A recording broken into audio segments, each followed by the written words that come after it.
coming to you from an unknown location, at the foothills of the Appalachian Mountains, bringing you the unknown. Welcome to another spine-tingling episode of Paranormal 411.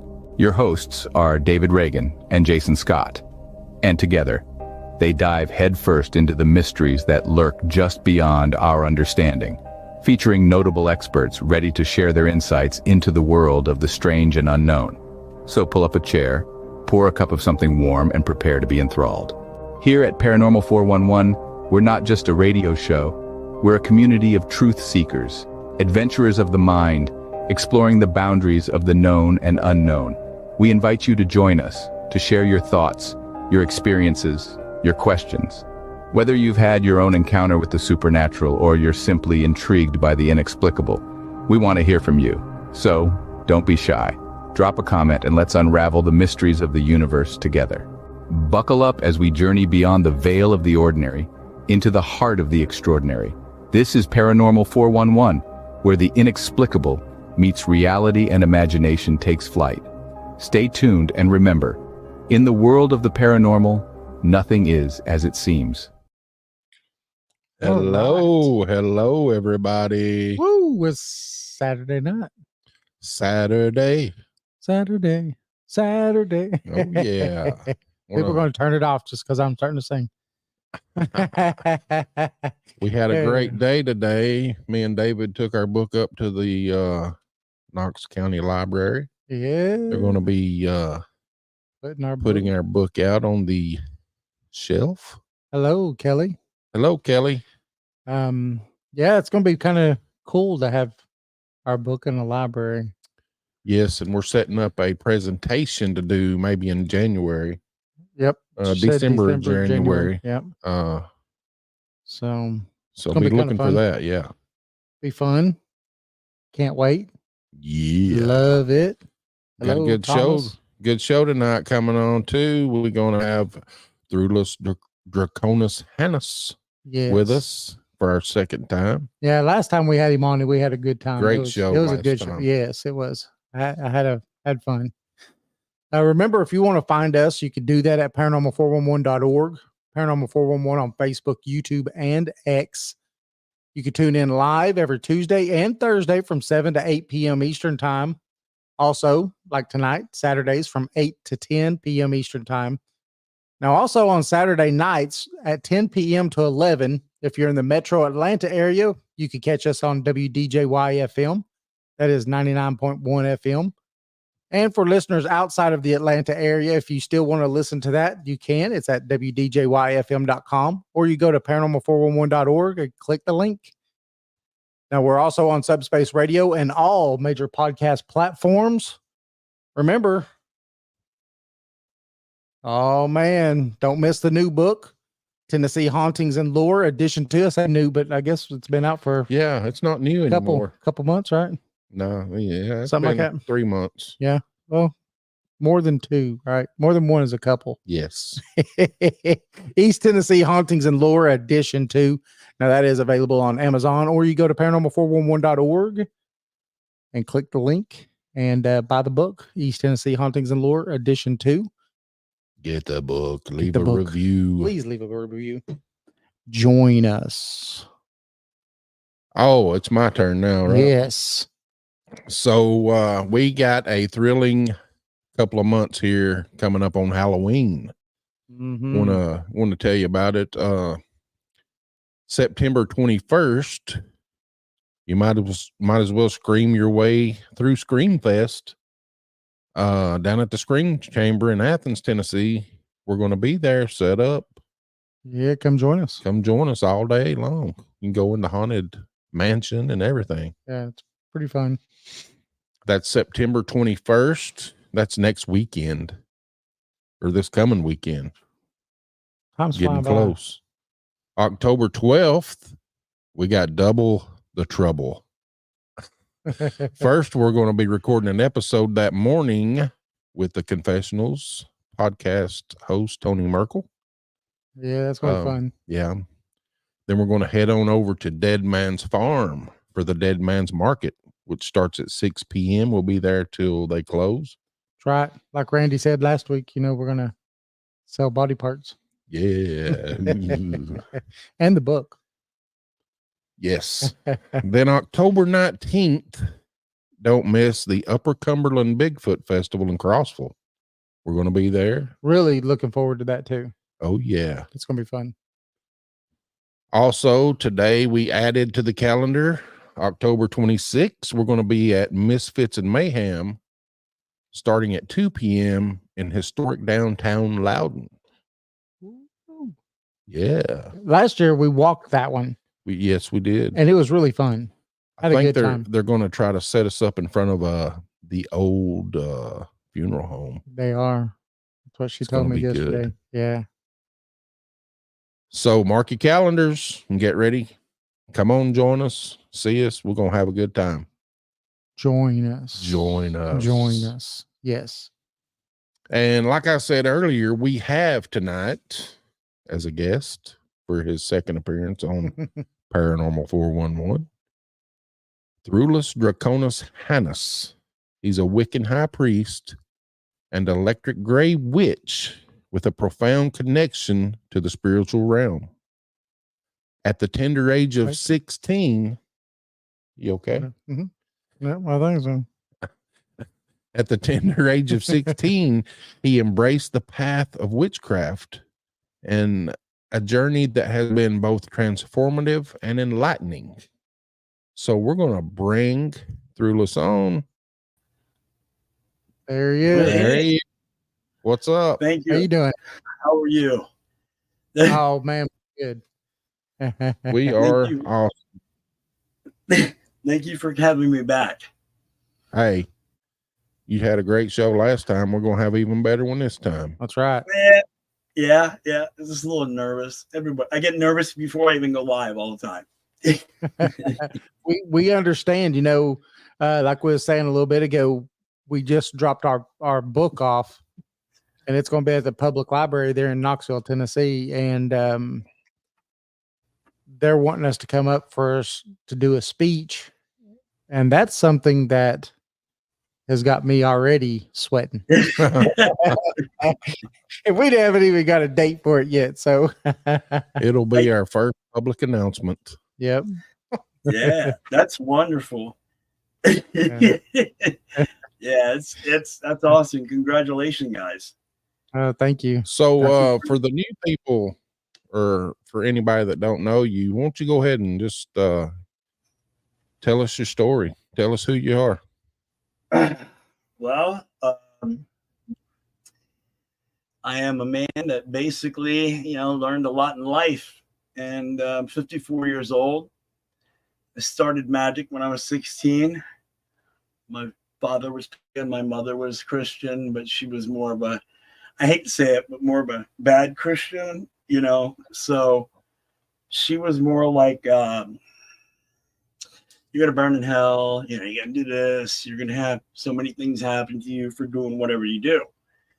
So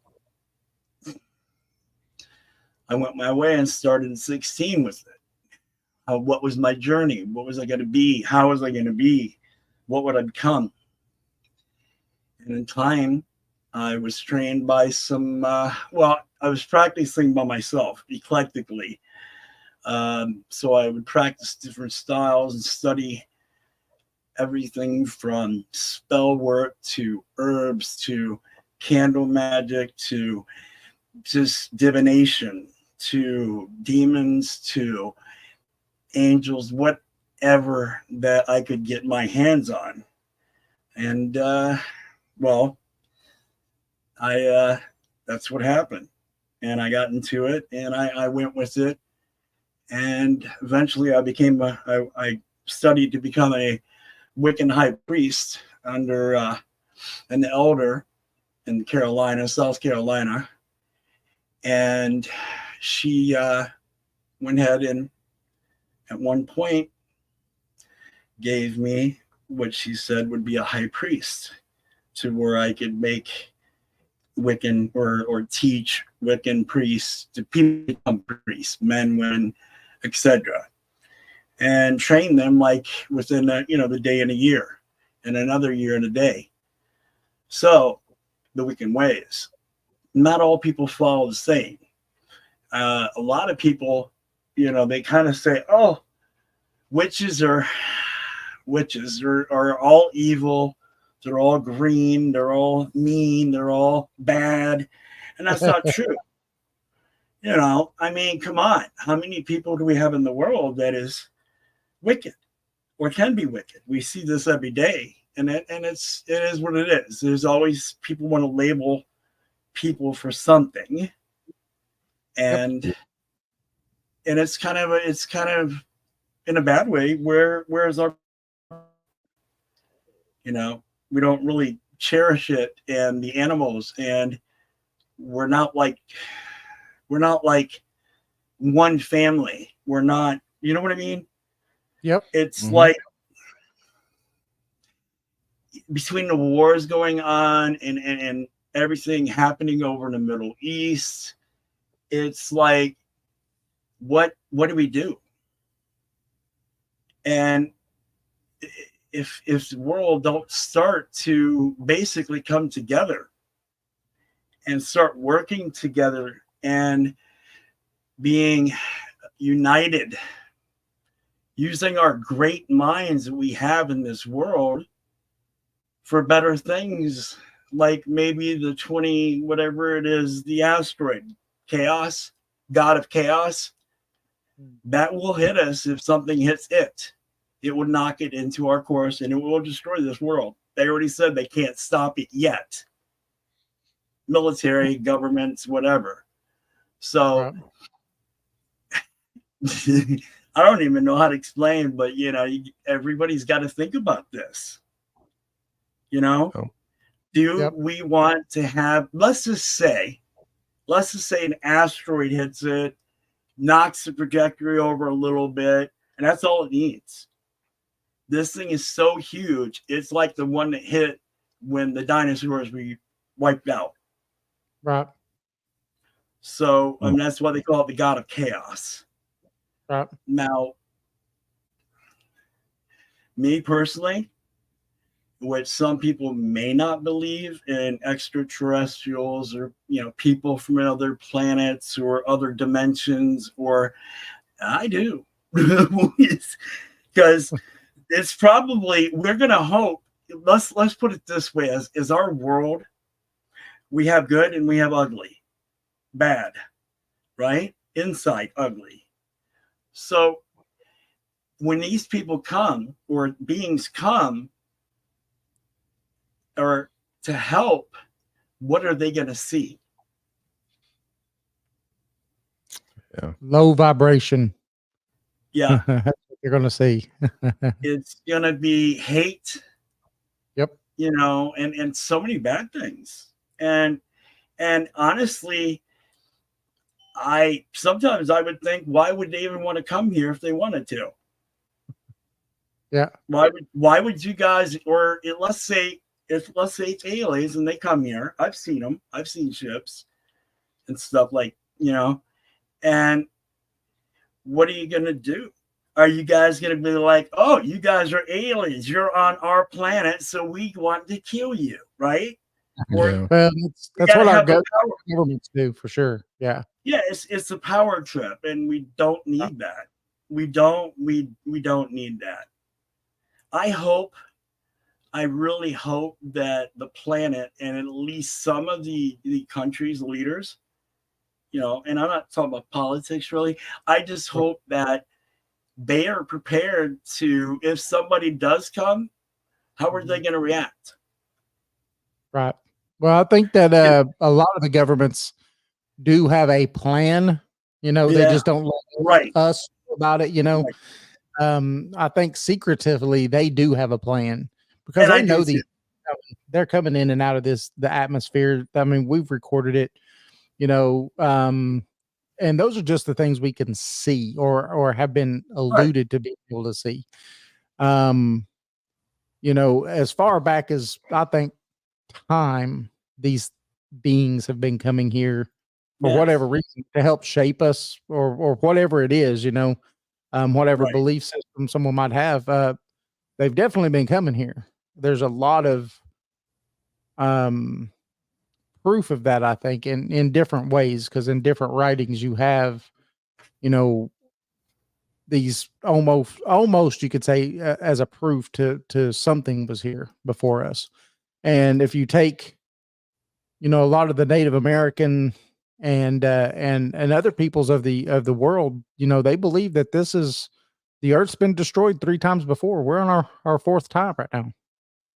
You know, so But what you know, if everyone thinks about it, what saved us?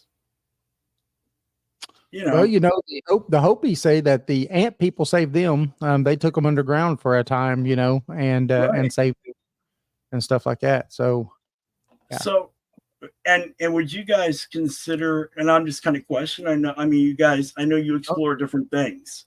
Yes, sir. Would you say that skinwalkers are a form of that? Because I've seen like skinwalkers, I've seen them, heard of them, but I had never researched them and gone, you know, looking for them. I normally do ghosts and other things, and I would say things you need to get rid of. Right. Yeah, yeah. I take care. I basically take care of things that people don't want around because stuff that's happened in my life, and I know what I'm here for, I guess, as somebody has told me today. Right. Well, I mean, And if you know your purpose, then that's a big step in anything right there. I didn't know it. I really didn't.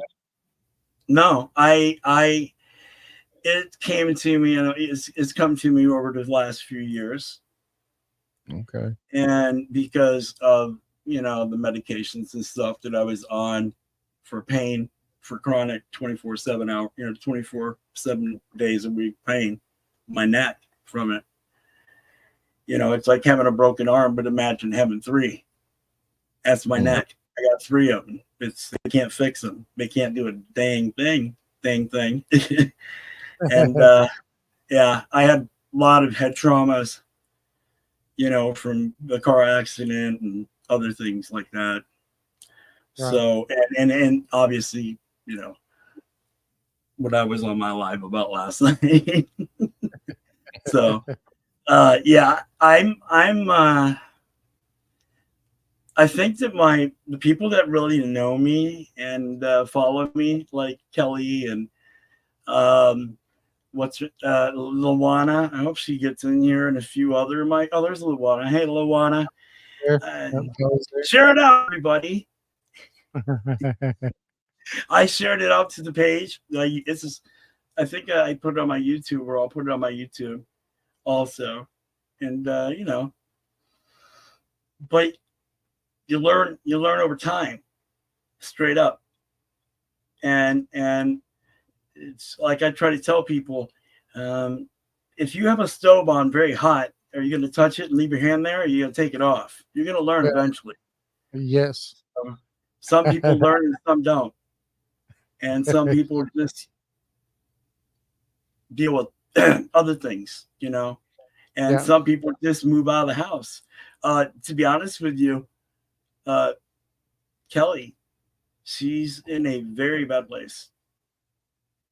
That I don't know if she minds me talking about it, but you know, she'll message. I don't think she'll mind because she knows, and I know all about it and dealing with it. So, yes, there's the message. There it is. There's your sign. That's it. Sorry, let me turn that off. I thought I had it turned off. Here we go. You're fine. I just figured it was your message. You asked for one. You got it now. Right. You get your message. No, but you know, I have clients. I have clients that come back to me all the time, you know, for readings or spell work and stuff like that, all over the world. And I've had people contact me and tell me how they spent $30,000 and got scammed too, trying to get their ex-husband back and just stuff like that. And you're gonna get. The world is, you have the good and you have the bad. It goes the same way with witches, except some of us are right in the middle. You know, we're good, but we're also be like, if somebody's going to do something and cast a spell, we're going to retaliate. You know, some of us Right. will just, some of us kind of like the Wiccans, and there's nothing wrong with Wiccans in their ways is harm none. Right. But I was a high priest in that, and I went for that for a while, but I can't follow by them rules anymore because I've had too much happen in my life. So it's like, no more, not anymore. Right? Yeah. Yeah. Well, you know, Yeah, I mean, I've had the same thing happen. You know, the wife and I have been in places, and then they find out, you know, what it is that we do with the podcast, and also with us going and doing ghost hunting and things like that. And then they find out that I can see spirits and have my whole life. Well, then they start asking a lot of questions because, you know, where we live, it's the Bible Belt, you know. Oh, I know. They're like, you get rid of spirits. You don't use, you know, none of that sage stuff or any of that other stuff, do you? You actually, you know, say Jesus and make things go away. And I'm like, well, you know, that's the people who do it that way. That's their way. That's You their know, way. my way is not that way. My way is to use the sage or other things. Crystals do a good job of the same thing too. And you know, everybody has their way, but not every way is the only way, you know, and I think some people get stuck on that. And you are exactly right. There is your way, there's my way, and everyone else's way. Right. Okay. Some people might have been taught something different from family, you know, grandparents and stuff. My grandmother passed away before I was born, like about a year. She had a blood clot in her leg and it went to her heart and killed her. But she was big time. All the stuff I've seen and researched in the, you know, family. And it just goes back and back and back. And it's kind of like some people are gifted to it and have it naturally. And some people have the gifts normally through some type of trauma that will trigger something that will trigger them to awaken or having, however you want to call it, to where you can see. Some people can see, some can hear, some people can see, hear, smell, you know, the senses of going here. You guys know, I'm sure, if you know, you can sometimes smell like rose smell, cigar smell. I've had all kinds of different things like that going through and cleansings. And it wasn't somebody doing it. It was somebody that was related to them. And, you know, or a spirit that was stuck, trapped in the home to it. And it sometimes they get stuck in their place. And it's kind of like, I forgot what they call it. I apologize. I think it's called a repetitive. It's like a video playing and repeat. Oh, yeah. The same thing. What is it? I can't remember what they call that. What do you guys call it? Residual haunting. Residual. Yeah. Yes, sir. I was seeing, I kept thinking something. Residual. Okay. Yeah, that you had it exactly though, because I mean, you know, on a residual haunting, you know, it's like what you said. It's like a movie plan. You know, sometimes it's the time of the day or the time of the year or something is just right. Whatever it is, whatever that marker is, and then it just plays like a movie, and it doesn't interact with anybody. You know, it's there, and I've seen a few of those. Yeah. You know, you was talking. Oh, go ahead. Sorry. You guys was talking about you know, the different ways to deal with them, like the way you're brought up in your religion or whatever you believe in. Right. I think that either way, as long as you believe in what you're doing and manifesting it and with I forget what that word, I had it in my head a while ago. With belief, with content and belief within the beings that you follow. Intentions. As long as intentions are there of what you want to do, I believe it's right. Yep. Even Right. if you're using God or the cross or Exactly. sage or anything, Right. I believe that That's exactly right. if you have the intention, it can be done. Right. Well, So I just want to get that out. And honestly, that is very true. That is very true. Different, I would say, rituals or performances or removals of cleansing of your homes. There's so many different. Yeah. Between Asians, between everybody does theirs differently, and for so long, like say, an American Indian. Yes. Obviously, they would probably use a specific feather for what the situation was, specific smudge for what the, you know what I mean? And on and on and on. I've got a turkey feather. Right. I actually have raven feathers. They're pretty cool. I was actually, we was out in the woods and I said, I need to find a feather to do some smudging and stuff with. And then I was lucky to find this beautiful turkey feather. And so it was meant to be. It's meant to be. Are you getting the chat room? Are you seeing the chat? I was starting to, but now I'm looking at it now. Thomas. Yeah. Thomas. Okay. Thomas is Kelly's brother. So he put, love to know more about the house Kelly has in the grove out back. The house was purchased and it's a very old home. And come to find out, one thing is that the woman that died from the disease back in like the 20s or 30s, I think it is, she was buried there in the backyard and nobody knew about it. And there's a little tomb right there, stone, and her husband must have buried her there. And and they must have really loved that house because that's majorly strong. Oh, typhoid fever is what she died from. Typhoid. Wow. So this place is so active, and people that used to live there was a witch, I believe, that lived there before them that actually Kelly threw out at the point because she bought the house to fix it up, and but the woman that was there before, the neighbors didn't like, she was running around the backyard, doing things in the backyard, adult wise, in the open, just doing rituals. You could tell where there's been writings on the walls. It was a pentagram and it had some other symbols there. But so I will just tell you, those symbols, that whatever she brought into that place, it's called the House of Death.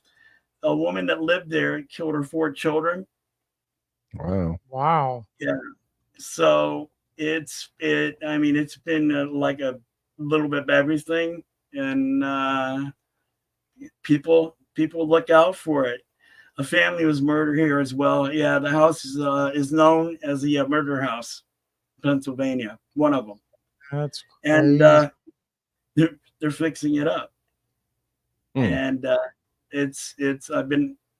going to be working with Kelly, helping them, and Thomas and them get this stuff straightened out. Because are they trying to get the activity to completely go away? Is that what they're wanting? Like for you to cleanse it and get it gone? I think that here's what's going on. Due to all the between drugs, etc., that was done in that home, and the woman, what she was doing, I believe, is that she definitely opened something, because there was a very large pentagram painted on the wall, and she has crosses on every wall, every door. She opened something that she couldn't contain and couldn't handle in the basement. So that's what I'm gonna have to do. Find out what's going on when I come there. I'll be going there and help them out with it. And if I can't do it, I'll find somebody that will help. But I don't think I will have too much of a problem. I could already sense what was going on and feel it. She had candles in a drawer that was never lit. and they look like they've been melted together for no reason. Mm. Things been thrown. What else? Cleansing the negative out of leaving the wall. Yeah, she wants to leave the welcome, like the woman that owned the house that died there. And so she's painting it exactly like the house was before, originally. So, and she's fixing it all up. They're all fixing it up and stuff. But you can sometimes, the light will come on upstairs on its own, off. You'll see the old woman standing in the window. I got a picture of it. They took a picture of it and sent it to me. You can see her just standing there looking out the window at you. There's the kids there. You know, it's a little bit of everything. It's going to have to deal knocking, visions, entity showing a face upstairs. Wow. A vampire bat, a large like vampire bat, literally got in the basement. That's insane. This is gonna be fun. Yeah, that would be all. I mean, that would be something that you could film. Honestly, I was thinking about doing that. And I was thinking about going live and see what we can find. Right. So I'm going to research it and find more to delve into the home, what the land was, how it was, what was it before. It's definitely cursed. I don't know if she wants to tell me anything about some other things like the pool and all that's happened there. Coloring on the walls, it won't paint. You try to cover over paint with the walls, like with paint, it keeps coming back. Wow. Yeah. I got some pretty wild pictures of it. I think they even did videos. Death smell in the basement, different areas at different times. Sometimes you just smell death. And all she's trying to do is, all they're trying to do is fix the house up and make it better, repair it to what it was originally. And it's not the old woman. At first, it kind of was because she's upset of all the things that's going on in the home after she passed. I mean, drugs, all that stuff. And then you have the kids, but they're going to be easy to deal with to move them on. Hidden rooms. Yeah. There's I got to check the hidden rooms. She won't even go in there. And Kelly's dealt with stuff like this stuff before, and she won't even go in there. So we'll just see attic. Never yet. Was that bad energy in the attic? Yeah, there's a lot of bad energy in the attic. They have. You guys know what? Does everybody know what? Not panic rooms. You know where they used to put the kids when they were bad? Or the kids, they were the shamed rooms. You ever heard those? With no windows, and they put them in these rooms back in the day. The parents that were ashamed of their kids, or they were deformed or something, they would put them in this room and leave them there like that, and lock them in there. And it's got them in a couple places, you can tell. And there's been stuff in there. I mean, you just open it up, it's almost like a whoosh energy, and that's in video. Wow. It's very, very powerful. Honestly, it depends on how things go. Hopefully I didn't help, but I honestly was going to ask you guys about seeing it. Maybe you guys want to come check it out sometime. Where's it at? It's Pennsylvania, right out. It's right on the border by Albany, New York. In the middle of nowhere in a little town called Corey. We could actually make that in a day. Huh? It's about a day drive. A good weekend trip. Yeah. Yeah. I mean, that's just something, that's if that I'll video when I'm there. And I'll, if you guys want, I'll bring you in. Yeah. On phone. And or if you guys want to come up, I mean that's up to them. Exactly. It's their home, but we don't want to make it to where. Well, you definitely don't want. Yeah, you never divulge information, especially when it's a house. We've done houses before, and that's definitely something that you don't ever do, because then that gets those crazy people that are willing to break in places and all kinds of stuff just to try to ghost hunt it. Yeah, Um, and I'm gonna be. This has already got security cameras and stuff. We're working on that right now and some other things. yeah. So I mean, there's been chairs moved. Animals won't go in certain areas of the house. They won't go in the basement. Some won't go in the basement. Some won't go up in the attic area. It's definitely got something attached, and it's a few of them. So it should be interesting, and I look forward to having fun. No, I'm just kidding. Yeah. You know what? I just want to go there and hang out and get a big Arby's roast beef sandwich or something, because there's not one around here where I live, an Arby's, and just take a big bite and walk in. I Where's the beef? Where's the beef? Now, you remember that? Yes, I do. Yeah. I do remember. Where's the beef? Oh Now, my did gosh. did you see Virgil Kane's message? No. He says, click on it and it'll yeah, show. let me put it on the screen. Oh, okay. There you go. So Okay. he sent this message.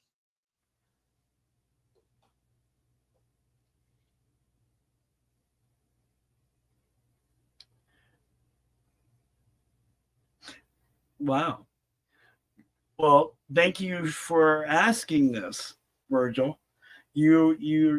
I'll read it out in case people cannot see.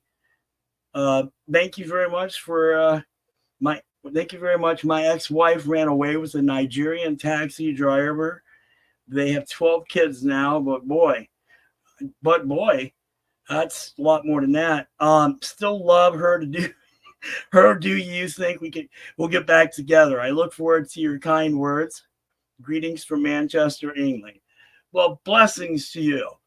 And I'm happy that you're doing well. Now, the question, and I want to ask this is simple with this, Virgil, is that did you leave on bad terms at the last point? Because that makes a big difference. And also what I would like to know, and it's just simple. It's just a simple thing. I'd like to know if were you mad? Was it an argument? Was it both of you mad? What happened? Yeah, kind of be a little bit more specific. Or she just wanted to go out and cheat? She found this guy. Now, that's where I want to see the comments, kind of. Go off of that, because some people come in and be like, oh, is John going to come? John going to call me tonight or something like that? And I'm like, that's all you're going to give me like that? And I'm like, I'm feeling what I'm feeling. And I know, but it's like, I'm not going to read minds, and try to dig too deep, because that's private. I don't do that. Kind of be a little bit more specific if you can. And the questions, it makes it easier. So I know exactly what kind of like the situation was. So if it was a cheating thing, and right now with the 10 kids? 12. I believe 12. Wow. That's a baker's dozen. Yeah. Right? Wow, that's a lot. Well, it had to be at least 12 years ago. What I would do on this one, and I'm not even going to pick the cards up, honestly, say that it wouldn't be worth your time even if she does. Because if she left you the first time to cheat on you, she's going to do it again. It's called bigger, better deal. That's the theory I have on people. They always want to find a bigger, better deal in relationships, or not all, but I'm saying in relationships, they might find somebody who's got more money or more popularity, or it's always something, it seems. Now I'm And trying to figure out why my wife's with me. No, I'm just kidding. I Yeah. that's why I'm divorced, but I'm not single, but I'm divorced, so it's like that. But it's so crazy. Like, you have to look at it right now, Virgil. The energies I'm feeling with, it's not really even worth pursuing. It would be somebody that I would get rid of, because you would probably have to deal with maybe half of the kids part-time and half full-time. And you might have to also financially help out with that. I mean, that's a hard burden for people. But I do not feel that this woman is at all right for you. And she doesn't even think. Or not, I'm not being in a bad way, but she's got her mind and life and other things. Right. So I think that you should continue. If you're a good person, which you seem to be with your energies, use your energies every day. Maybe when you wake up, have breakfast, meditate a little bit or something before you go to work or whatever you have to do, and have one word for the day set in your mind to meditate upon. A positive word. Mm-hmm. That's what I think would be a good thing for him. Yep. Focus on yourself more first. The past is a past. You can't change it. Yep. Don't try. It can be very bad. But I think that you're going to find somebody very special for you very soon. And it's going to be almost like they walk into you moment. That's awesome. Yeah. I don't know if he's still on here, but that's a good message. Yep. I like it. Yeah. Kelly says that she thinks that the spirits know that you're coming. They do. They do. Oh, they do. People tell me that when I found out all this happened to me, and it's a long story, but when people found out what happened to me as it progressed within my life and things happened and got off of the pain pills, the addiction stuff of that, when I had that, and I was drinking heavily with it, my life was in shambles because I didn't care, because I lost everything. Right. My family, the house, everything. I was done. I gave up. My mind just kind of went snap, So it to me, it was like it was very damaging, very, very damaging. The whole situation, it was very, trauma. And the one thing that I think about it is and you find out who your true friends are and who real family is. Yep. Because they're the ones that are normally coming around when they need something or when they want to take something that used to be theirs or somebody else's, that kind of thing. Mm-hmm. And I had that. And when I lost my mom and my dad,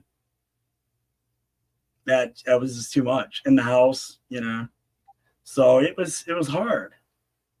And everybody has some type of something that's happened that either gives them the nightmares they have sometimes, or they've been through a situation or trauma or accident or something that maybe, war or something like that, 9/11, something like that, just traumatized people so bad that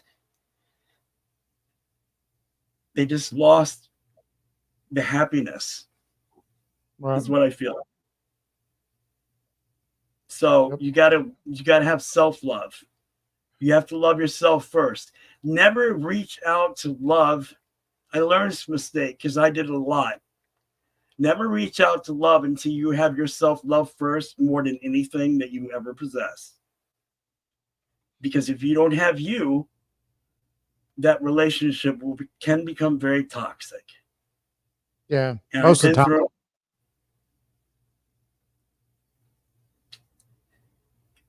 Go ahead. No, I just said most of the time it will become very toxic. Yeah. Yeah. Yeah. So Oh, only Oscar says, I 100% agree with you. A vacation would be nice, though.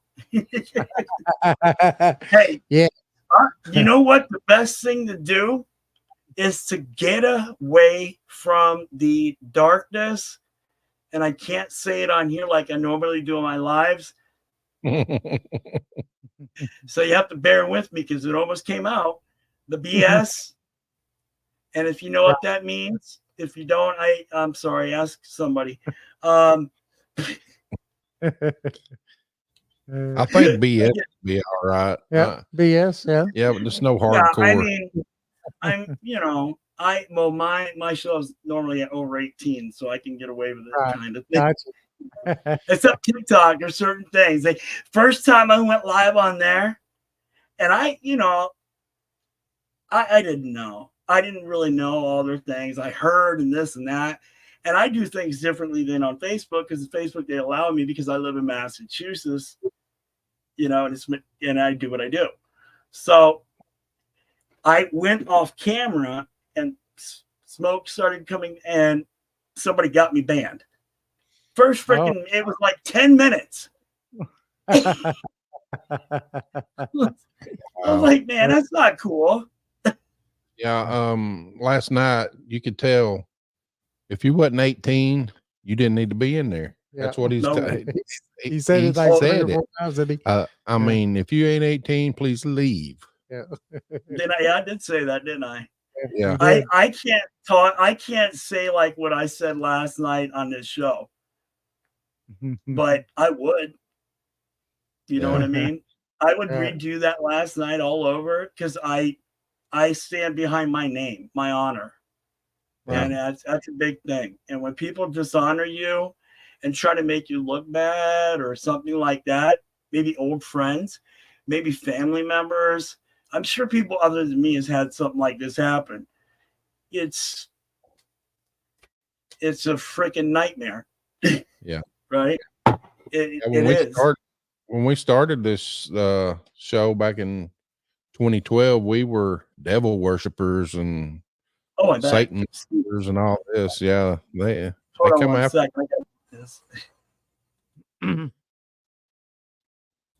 Sorry. That echo thing. Oh yeah. Thomas just said that he used the cards and asked the house questions, and all cards came upside down: King of Swords, King of Cups, and King of Pentacles. I can see that, and I believe it. 6 of Cups. I'm sorry, King of Swords, 6 of Cups. Everything is going on in reverse. There, is Thomas knows. People know. It's simple. If people would just keep their business where it belongs, there wouldn't be a problem. And it's just people has had too many things happen there before, so they automatically assume, which I can't say what that means on here neither. That's assume is a really good way of putting it. And just spell it out and put a dot beside each one of them because right. I mean, because of my head shape, because of my head shape sometimes. Are you a skinhead? No. You know what I mean? Stuff like people assume everything. Right. And the problem is that it seems that the world in a bad way, and I really think this is horrible, that the world has become more defensive to yourself and don't worry about the rest. It's like holding onto a side of the cliff, falling, and who's going to grab their hand and hold it out, or you know what I mean? That's kind of what it feels like. You wonder who would really back you up and save you. If you guys were, let's say we went to a paranormal place. Okay. Let's say we went to investigate together, right? And you might feel differently than something that you see than what I see and he sees. Yep. You might see something different because that's how they're portraying. or their energies is portraying. Well, if it's in a dark creature, or dark being, demons, anything like that, you're dealing with, they're going to do whatever they can to make you succumb to them, break down. Right. Cause ye harm to not. Exactly. Do as ye will, cause ye. That's right. So it's either protect one or protect your family or protect your best friends, but it's kind of bad to know that the world's like this. So, and the world has become not all the world, but I've seen a lot of the ugliness underneath, and people take advantage of people. People do this, people do that, and they take and steal. Like Kelly says, people assume and place judgment upon assumptions. Perfectly well said, love.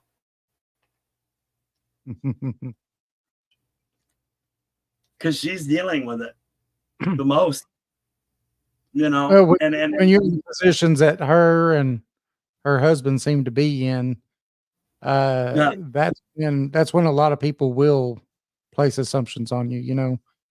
right. They'll start questioning, well, what'd you do to put yourself in that situation or into that place, and all those kinds of things. Hey, Barbara. Hello, Barbara. So, I mean, and again, it goes back to assumptions. People make assumptions by just seeing the end result. They don't bother to ask the questions of how you got there or anything else. So, Right. and again, it goes back to what you said again. It's none of their business, because unless it's told, that's none of their business anyway. So stay out of it. I think that one of the problem was because of the toxicity of people that was there between drugs and everything else, the murders, and I think that they automatically want to assume that these people are bad because they moved in here automatically, and that's kind of bad. Yeah, and it's I feel bad. I thought I shared it more over to another place, so I did it a few more places. I shared it too for us. Like it says here, Kelly says being a witch and buying the murder house doesn't play well in some small towns, and these people are kind of, I don't know why they're messing with her over all this house, but I can pretty much tell you that. Oh, did I lose you? Oh, I can pretty much tell you that there's no reason to. I wouldn't want. If you guys want the house, you can buy it whenever they're done. I would say, people, whoever it is next door. I won't say his name because he's a lead officer. Oh. But if you're gonna sit there and harass people, that's a little silly over a piece of land because it's next to yours and you wanted it and they got it before you did. But it's haunted. If you want it, I'll leave it the way it is and you can have it. Yeah. You could pay me, No, I would say good luck, honestly, the way you're acting. But, it's. Uh-oh. Uh-oh. Okay. There you go. Yep, you're back. Internet's been weird lately. Internet's been dropping in and out, not just here, but everywhere. They're having issues with it. We went through that here a few months back, where we was having some issues with internet. Yeah, it's crazy. You live in the day, and the thing is, it's like we pay all this money for it, and it's people thrive upon it that do like lives and other things upon them. So. Mark says it's the spirits. I believe that too, Mark.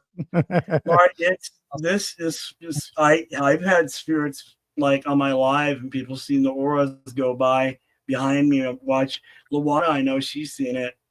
I believe Kelly's seen it too. A lot of people seen it when it happened. That was like, there's an aura go by. Okay, like that, because it was kind of like because I'm used to it. It's like somebody will show. I have a 13-year-old little girl spirit that shows up here This used to be a plantation. Hmm. This house is 1900 also, I believe. 1900, early 1900s. There's been stuff that happened here before too. Interesting. But I highly suggest that people that get into doing these type of things that we do, you research before you do it. Yes. Right. We're actually, our first talk that we're going to be doing at the library is going to be on ghost hunting, how to actually go out and do a proper investigation, because a lot of people watch a lot of these TV shows and think that that's how it's supposed to be done, and that's only part of the story. You know, that's part of the story, not all of it. Yeah. I've seen some people do paranormal work on YouTube, and they're younger people, and they're just throwing to the wind at it. Don't be walking in somewhere you can't handle yourself. Let's put it that way, because you won't want to come back. Yep. You don't want to ever pull on a dragon's tail, because you never know when it's going to turn around and breathe. So don't go and walking into the fire pit thinking, oh, well, I used this in high school and I knew this and my friends told me this and I'm going to go summon a demon. Go ahead. I recommend you not. I've been there. I've seen this stuff and I know what happens, kind of thing. And I'm happy I'm here. Right. Seriously. That's how I started. Yeah. When I was 16. Doing something stupid, doing something silly, but because of my witty wit attitude at it, you know what I mean? I was like, I'm gonna outsmart this thing. And I did. I made it past 50, so that's why I'm here. That's why that was part of the deal. Wow. And then things would progress and grow from there. As I would learn, it would be naturally good at it, I guess, is what seems to be the thing. I mean, it's been interesting when you read hardback books that was given to you by priests in Florida, and there's no copyright. It's all handwritten from different with people practicing. Yeah. Wow. And they're like, oh, read this book and let us know what you think about it. No title, no author, no copyright, just a solid hardback green book, right? Yeah. And I'm looking through this, and there's one part, summoning the seven sisters, just all these different things, summoning imps, there's so many things that people wrote in this book. And me, I hate to say it, but I was kind of a little punk in high school. And I didn't, I had a rough time in high school. There was a lot of, I hope they don't have them now, but like a lot of the riots at the end of schools and stuff like that with bats and chains. I went to a rough high school. Wow. And it's crazy. You start seeing a lot of things. And my dad, and when he passed away, he even told me, he said, son, he never seen him cry, which was amazing. He was 93. He looked like Jackie Gleason, sounded like him. Everybody thought it was him. Jackie Gleason after he died. I mean, he was a spitting image. That's where I got the voice from, I guess. And sometimes certain voices will come through and you'll see my voice, you'll hear, or you'll see my actions to when I'm doing readings and stuff and picking up on the energies. Because I want to make sure I'm lined up with what's really going on and focusing straight upon that person. And sometimes people accept and not accept. They might have an issue with like ADHD to where they can't pay attention or something like that, right? Some might focus on a specific thing that they like, right? So you have to look, you have to research. Don't sit there and, I don't even know how to put it nicely. Do not pull a tiger's tail if you can't handle it. not go and walk into a place with bacon wrapped around your neck and think the tiger's not going to eat you. Yes. Yeah. Hey, And we're going to have to take a quick break. We're at the hour mark. cool. It's already been an That's hour. good. Can you believe that? You want another Yeah. hour? Yeah. Yeah, we got another hour to go. Yeah, one more to go. So everybody kind of hang out. Well, you know, I got to go do a break. Yes, this be a 4-minute, 5-second, and so, but we will be right back. So this is not the end of the show. So please stay. I do have one thing to say before we Thursday night we had a new member. Only Oscars went onto the website and became a new premium member, and Wow. I wanted to say thank you to Only Oscars for going on to the website and becoming a premium member. That really helps us out, and we really appreciate it.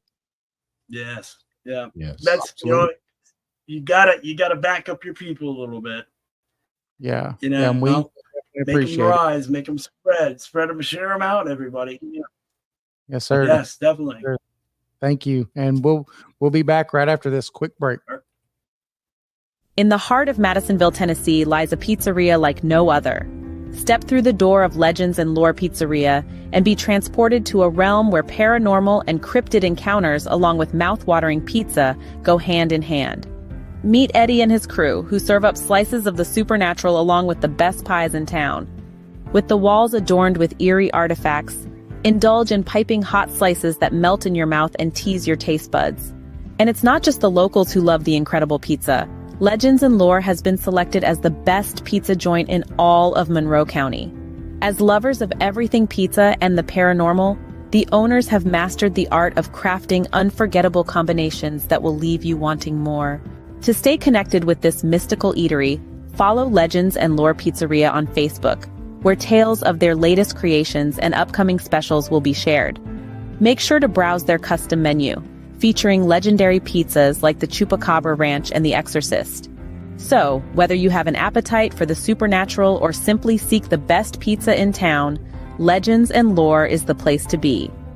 Come for the unforgettable flavors, stay for the captivating stories, and find yourself in a world where legends and pizza collide. What if the world we know is merely a fraction of reality? What if there are forces, entities, and phenomena that exist just beyond our comprehension in the shadows of the unknown? Welcome to Paranormal 411, your gateway to the unexplained and the downright chilling. Get ready to rock with the electrifying sound of Catalyst, a band that's sure to leave you wanting more. With their powerful lyrics and killer riffs, Catalyst is a great sound in the world of rock music. You can listen and find Catalyst on Bandcamp, or go to the link at paranormal411.org and click on their banner.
right, we are back. We're back. Thank you, Only Oscars. Jason puts a lot of time and effort into making those. I changed up the song, You did. made it a little bit shorter. Yes. So you heard Run Red Run from Catalyst that time. Yes. That's one of my favorite songs that they do. Yeah. Absolutely. Hey, Ruth. Ruth in the house. Yeah. So Mark says he likes that Catalyst song. Yes. Looks like Thrullus isn't back yet. Yeah, we'll go ahead and tell them about the book. All right. Well, I'll go ahead and do my little spiel. Hey, you can find us at paranormal411.org, paranormal411 on Facebook, YouTube, and X. You can also tune in live every Tuesday and Thursday from 7 to 8. Also on Saturdays tonight from 8 to 10 p.m. Eastern time. Also on Saturday nights, if you live in the Metro Atlanta area from 10 to 11, you catch us at WDJY FM. That is 99.1 FM. And if you're not in the Metro Atlanta area and you still want to hear that show, you could go to WDJYFM.com or you could go to paranormal411.org, click the link, and definitely listen to it. We're also on Subspace Radio and all major podcast platforms. Remember, don't miss our new book, not so new book, East Tennessee Hauntings and Lore Edition 2. It is available on Amazon or at paranormal411.org. Please, if you buy it, leave a review. We've sold tons and tons and very few reviews. Yeah, I don't know if that's good or bad, though, but join us. Yes, Join us. Hey, Mark wants to know what the library thing is. So we took our book up to the Knoxville Library at Cedar Bluff, and they're going to be putting it out on their shelf for people to check out and read. Yeah, awesome. Also, they're going to hook us up, and I think in December or January, Mark, and we're going to be doing a presentation up there. And they're wanting us to do maybe more than one. Yeah.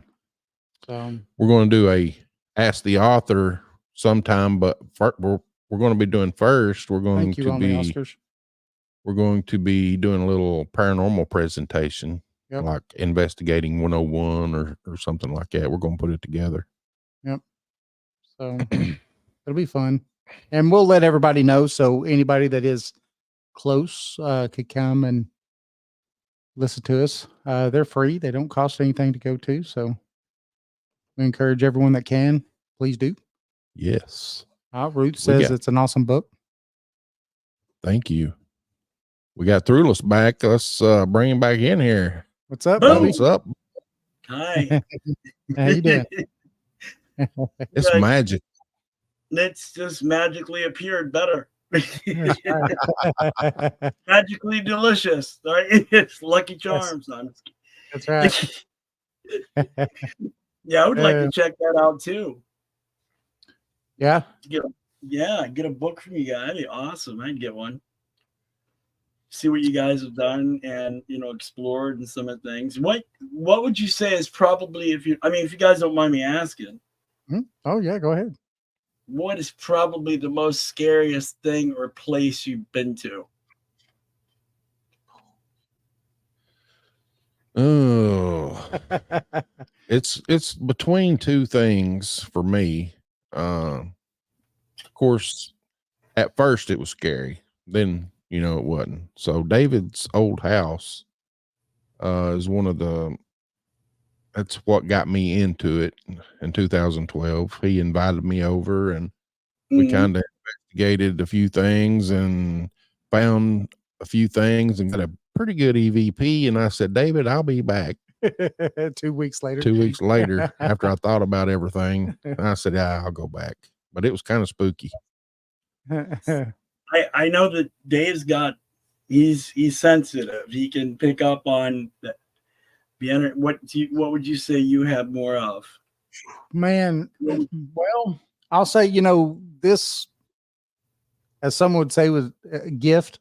I remember it all the way back when I was 3 years old that I started seeing spirits, and that was probably the most scared I've ever been in my life. But it was because I was 3 years old, and I would wake up in the morning, and there would be people standing in my bedroom. Yeah, that I didn't, just people I didn't know, just standing there. You probably have the same thing. Sorry, I was gonna say, you probably might be something like what I have, what happened to me. Have you been in a tragic accident or trauma? Trauma? Anything? My life has been a lot of trauma. Okay. So you probably had a lot of triggering moments that could have sparked all this, and it triggers off some people that might not know that they're gifted, and then suddenly you're like a beacon. People say that, like me, I'm like it's like a lighthouse to them, and it's like, hey, come talk to me, and it's you have that. It can be very overwhelming, right? Yep, it can be, and probably one of the most overwhelming that I've been was when did we go to Chickamauga? About a year ago. Was it? Has it been that long? Yeah.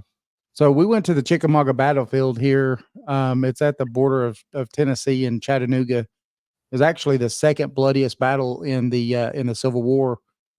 And when we got there, I was okay because we went to a museum. We kind of watched a little movie that they've got there and stuff. But when we got out on the battlefield, excuse me, I felt like I had 100-pound weight thrown on my shoulders. I felt sick to my stomach.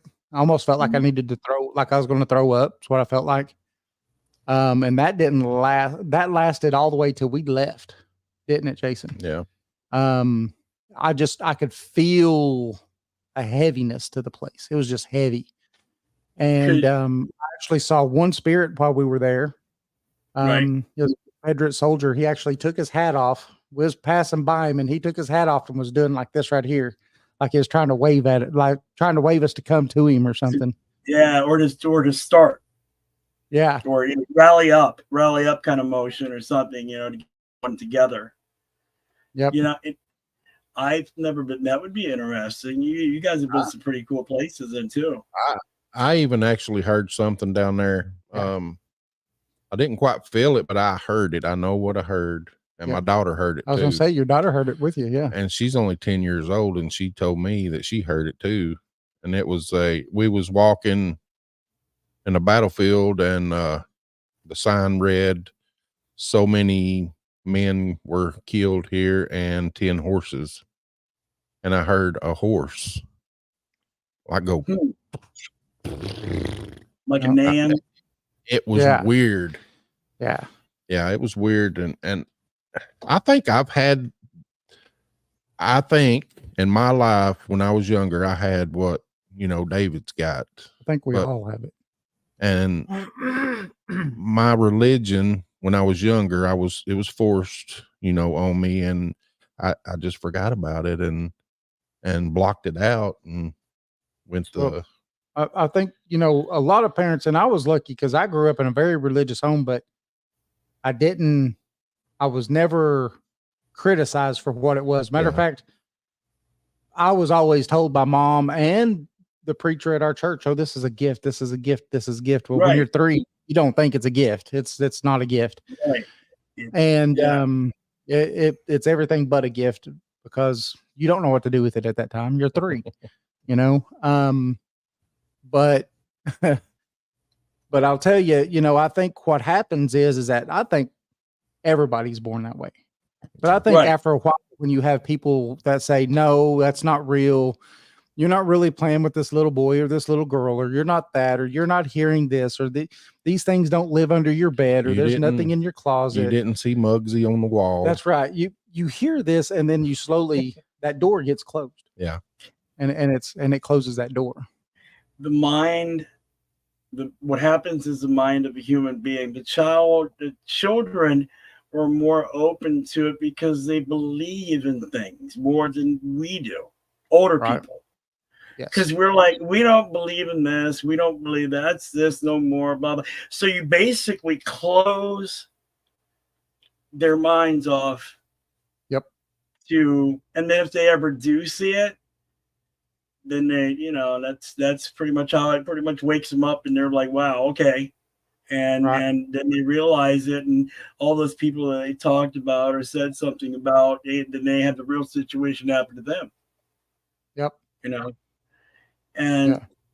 I everything from UFO experiences, haunted places, different haunted places. I've been in situations where very high elder in the community passed away, and somebody did some stuff to him, and he passed away, and his house burned down.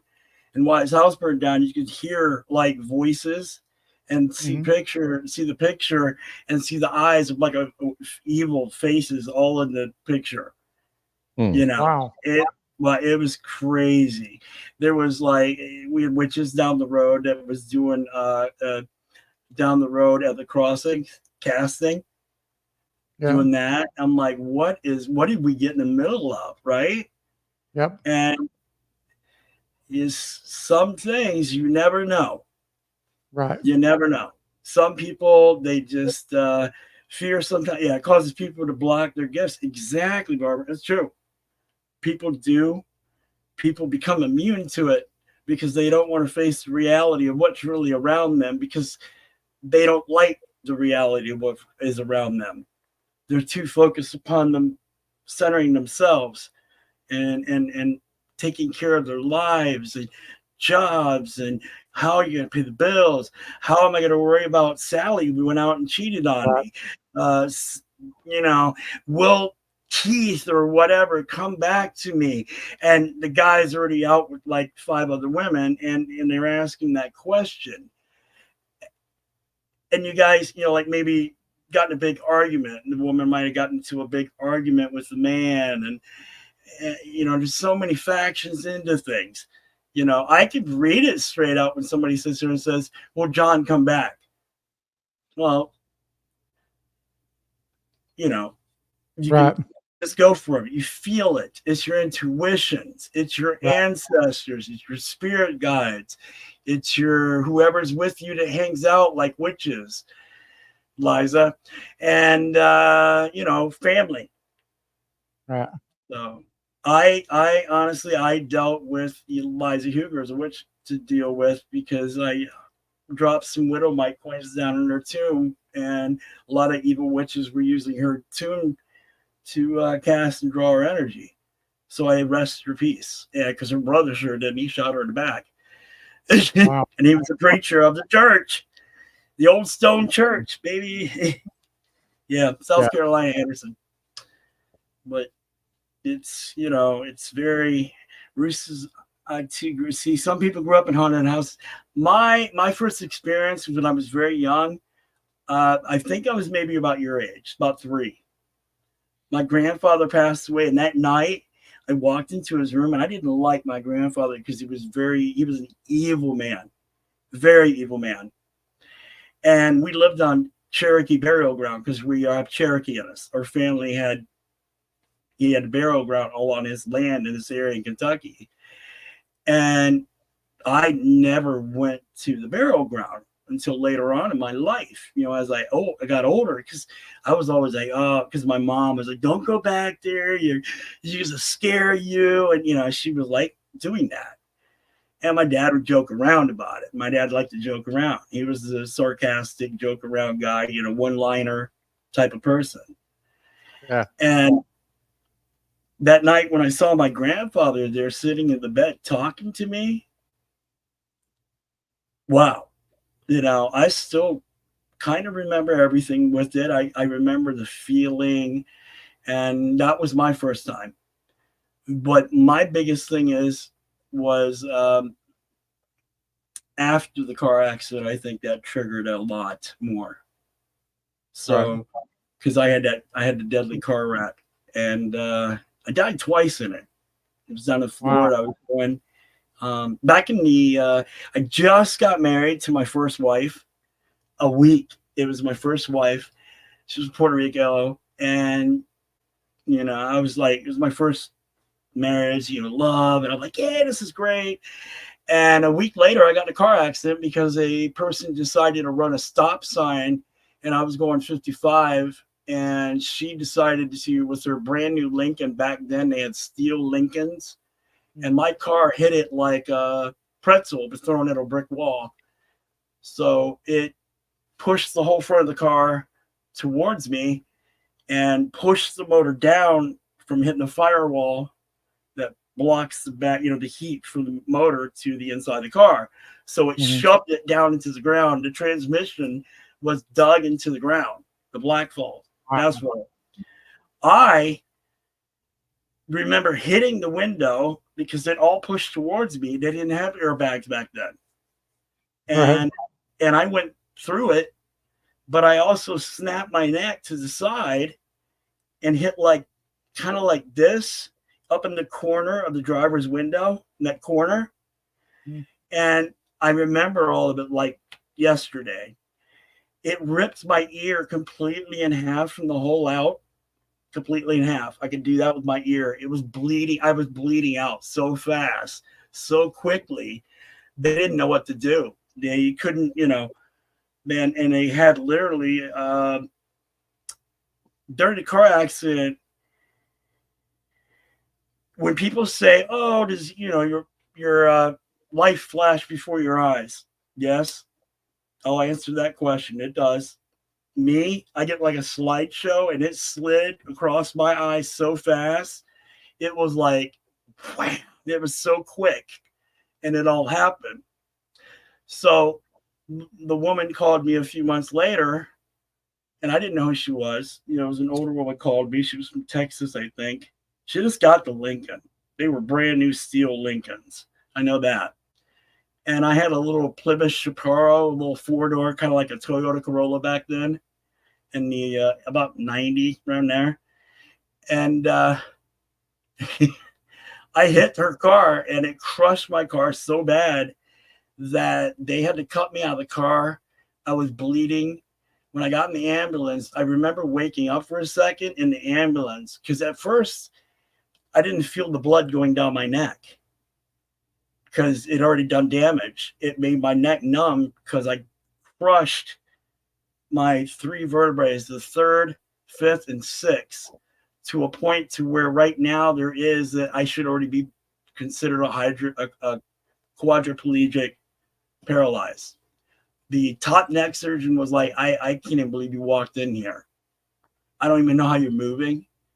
I know you're limited in your head and your neck, but it made my back like a question mark upside down, almost. So, but I had to learn to deal with pain most of my life, because they would do, they didn't have MRIs. All they had was like X-ray, and they couldn't see all the damage that was done to my neck and look down it or any of that back then. So eventually, as the years passed, and I was on all kinds of pain meds. They had me on every kind of thing. They had to start putting me on anxiety medicine, antidepressants. They had me on all these medicines that was basically jacking me up in kind of like what they call synthetic opium form. So it blacked out a lot of my brain, along with head traumas and memories. And that literally, after all that happened, when I got past the 16, when I turned 16, when all that happened, that's pretty much what started a lot of things for me. And I was starting to see that I was becoming gifted, as they would say. Multiple elders in South Carolina. Lady Pink, matter of fact, was one.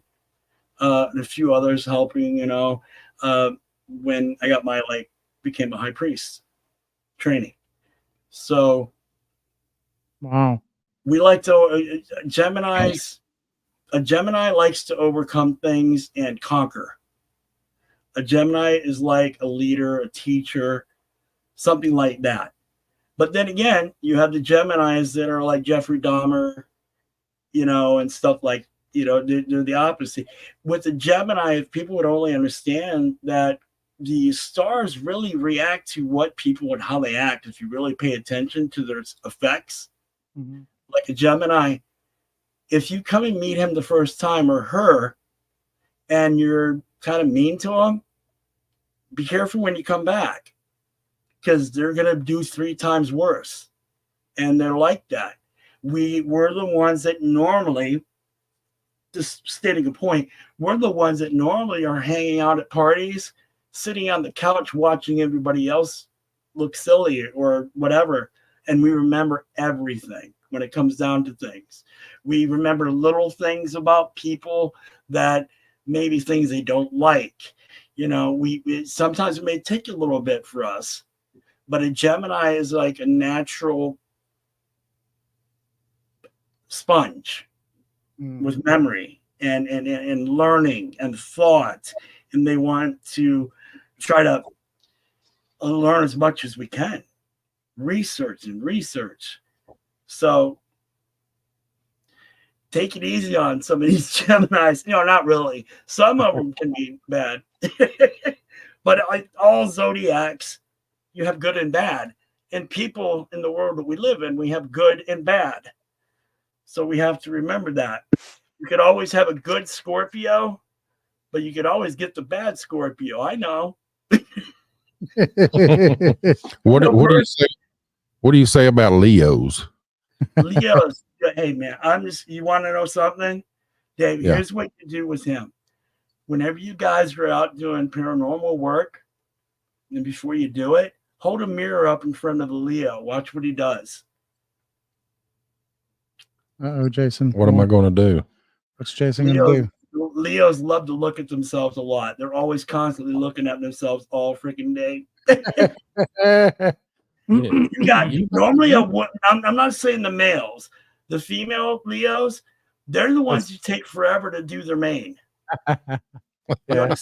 You know what I'm saying? You know, I'm a Aries, but boy, I've got a mane. Yeah.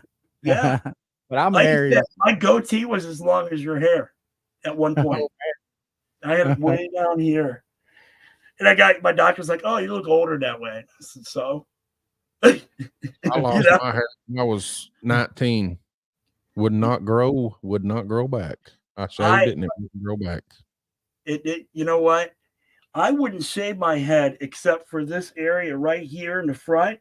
I had the receding, right? Because we think a lot, Geminis. You know, most of us guys, we think a lot like this. They have the receding because their hair they're constantly thinking about stuff. Well, see, mine's got like half grown in and the other's like half a patch almost on the rest of the front part. So I kind of wouldn't look good. And I didn't want to do the Jean-Luc Picard haircut, you know. So I could. I got a full head of hair back here, but it's just right here. And I say, you know what, shave that bad boy. And that's what I do. I've cut myself so many times shaving, rushing so fast, shaving my head, and you don't know it until you get in the shower and you feel that cut stain, you know, from the razor. Yeah, funny. Me and the stepping stick, we're friends. Yeah, that's funny. Yeah. So I mean, what's Kelly's saying something here? The male Leos are just the same. My son looks at himself at least 3 times before leaving. Yeah. A lot of males, not all of them. A lot of the first, you know, like say you're a Leo, right? And your secondary and your other signs can also obviously react with what your main sign is. Right. Because they are your central core. They are you. They are your life, your force, your, you know, like reading tarot cards. If somebody sees swords and tarot cards, doesn't always mean it's bad. It means that you're working on your spiritual self. Right. Like you might be having issues with dreams or, you know, need rest or something like that. So, I mean, I watch people all the time, and I'll just kick back sometimes and I watch people do readings. I watch other people. And I comment to them and I'll tell you, you're doing a great job. I think you're doing really great. Love the energies. You know, there's a guy that was on earlier from, I believe, Scotland on TikTok, and he was doing ruins and he was just new at it. But you know what? the best thing that he had, and he actually did a couple of ruins for me, and I was very impressed because it was spot on. He was passionate. Right. If you're passionate about your things, like paranormal, scrapbooking, stamp collecting, whatever it may be, you're going to be good at it. Period. Yep. Right? Yep. Mm-hmm.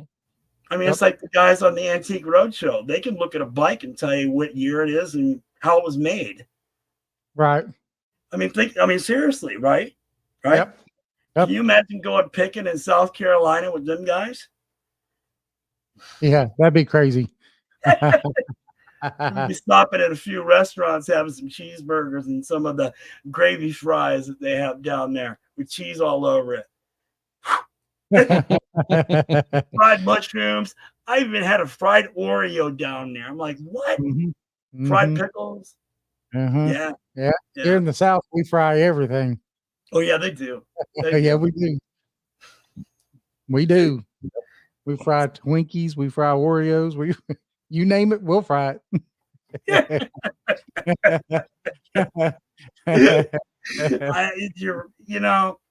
If you love what you do, you will become good at it. You'll research it, whatever path it may be.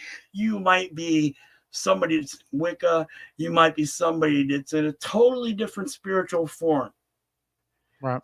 And, spirituality to me is, I try to make it as just be a nice person. Right. Be a good person. And I've said this on my live before that you can worship the holy doorknob and whatever. But once you turn that doorknob and walk out the door, you're either going to be a bad person or a mad person or a happy person. What you put out, your energies, you will receive. Right. Sometimes, most of the time. And I'm sure a lot of people know that, feeling that. You could be in a store and just see, like, be in a restaurant, right? Mm-hmm. Have a waitress come to you. You can just tell she's having a bad day. Maybe somebody stiffed her on a couple checks. She had to pay them. She's got kids at home. They did give her a tip, Yeah. Right. And you know what? You could be that person or people that can make a spark in that person's life that can make their realities come true. We are the magic makers. Yep. That's what only Oscars even just said. Yep. Yeah. We know when a lot of people don't know the difference between right and wrong. Right. And I've had clients like that, and they just seem to be hateful. And they're, I just want to curse this. I want him to die, him to break his leg or whatever, It's like, come on. Let things go. Let things be as they are. No, I didn't say I won't push it along, But when I cast, say if you guys came to me and say, hey, we want a spell to do something to somebody bad. Example. I'm not going to put my energies into it. Right. It's going to be your energies. If something comes back, I'm blocked, shielded, bounce off, go to these guys. Right. And it can be done. Right. And it will be done. It has been done a lot. Yeah. People that are practicing and really good at what they do, they are the ones that you do not FOFO. Right. How's that? I like you don't blank around and blank around out, because that's we're right. gonna find out. There was a guy on TikTok, no lie. I saw his video, he's live. He was challenging witches to put curses on him. You know what happened to him? He got his lips started swelling up, all kinds of things started. He had all kinds of breaking out and stuff because he didn't think it was real. And he went on TikTok and apologized live to witches. So people don't think witches are real. It's called intention. It is. It's intention. You think bad enough about something, it will happen. Yeah. And that's good in both ways, or it can be very bad. If you're living in a home that's haunted or has a lot of poltergeist action or harming somebody, the arguing in the home, the negativity in the home, it amps it up. It makes it stronger. Right, guys? Yep. Yeah. Yep. Well, you know, and what you was just saying, and like what only Oscars just says, you know, hate takes more energy than love does. You know, they've actually done scientific studies on these things. Right. And matter of fact, you anybody that's listening to this could actually do the same thing. So what they do is they take white rice and they put it in a jar and they put a lid on it, right? In 2 different jars, actually. One jar, every morning you wake up and you say 3 negative things to the one jar. Yep. Then you say 3 loving things to the other jar. 2 or 3 weeks later, that one that you've done nothing but throw hate at is old, rotten, nasty looking. The other, still white, still perfect. And this is something that anybody actually do, and it shows that words have power, and that there is power in what we speak, and there's tons of other things that you could do like that. Yeah, I mean, I've seen where they did research, and they had grown a plant, 2 plants, and this one over here, they gave it negativity all the time, and you know, just said negative and yelling and screaming at the plant. The other one, they get positive, reaffirming, loving energy to, and it grew and flourished. The other one died and withered. And that's real. If you come home, like say, oh, my house is haunted, you know, and you got to get something done, right? That's number one. Get something done. But if you don't, if you guys are getting, let's say you have depression, divorce, all that kind of stuff, hate, anger, drinking, drug, alcohol, whatever it may be, can trigger a dark entity or being or ghost that is going to give you a lot of hard time. And if you don't believe me, I know a few people that would be glad to send you pictures or I'll post them. You know, they feed off of it. Right. And it's kind of like a big bowl of Jello, and all of a sudden somebody nuked it and it exploded. That's what it will do. And you're going to get it, and it can affect you. It can make your family members, other people in the house, neighbors, stuff like that. It can go and grow to a point of negativity that if you're in a town where everybody's so evil and dark and blah, blah, blah, blah, blah, that whole town can be consumed by darkness. And it is not a game. It's not a game. No. And I don't know. I kind of, when you see people on TikTok saying like, I'm gonna do this and do this, I'm like, come on, man. You know what is wrong with you? What do you need? Was you not held enough or something? You know, because they're trying to do with dark magic to do biddings, and people threaten each other and all that. Is it really worth you possibly getting consumed? And when I say consumed is when your brain goes to where you don't remember and it becomes evil. And then you start hurting the people that you were with, killing, maiming, abusing, drinking, summoning, bringing more to where it gets worse. Right. And depression will lead you to that point. It can do that. That's been proven. Right. I know only Oscar says that she asked the young man that lives in her closet not to scare their fish. And he's been respectful since. You know, that's funny, only Oscars, because that's the same way that I talked to him. And Jason's witnessed it at my house when I told the little girl that it was enough and it's time to go. And what happened? Stopped immediately and went away, didn't it? It did. Yeah. Good for you. Freya's up there looking. She's on her bedding part on the top of the tent. She's like, I'm looking off my pillow bed. And she's got this black cat laying on a leopard spotted pillow type thing. And she's like, I'm the queen. She goes, I just want you to remember that. By the way, fill my bowl before you go to bed. I'm hungry. Oh Maybe. man, Right. you talking about cats. I got this cat. We call her Nubby because she's like a bobtail cat. Oh, yeah. Born that way. But she knows we let her outside and she'll come in and we let her out and she'll stand at the door wanting in. So every time I let her in, it's meow, meow, meow, meow, meow, meow, meow, meow. She jumps up on the coffee table. It's where I feed her. Yeah. And she will sit there until I absolutely have a nervous breakdown meowing until I feed her. And just This one here, when I got her a few years ago, when I found her out in the blizzard and hiding under a car, that's where I found her. She disappeared.